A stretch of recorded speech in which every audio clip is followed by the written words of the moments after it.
કડદા પ્રથાને લઈ અને અનેકવાર વિવાદ થયા છે।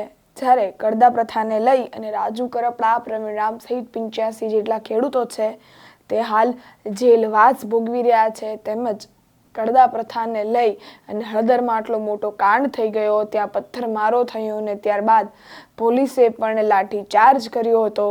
ત્યારે હજી પણ જે કડદા પ્રથા છે, જે ખેડૂતોનું શોષણ છે તે ચાલી જ રહ્યું છે અને એક ગોંડલમાંથી વિડીયો વાયરલ થયો છે અને તે પણ યુવરાજસિંહ જાડેજા દ્વારા કરવામાં આવ્યો છે, જેમાં ખેડૂતોની સાથે શોષણ થઈ રહ્યું છે। ત્યારે વાત કરવાની છે તે વિડીયોની।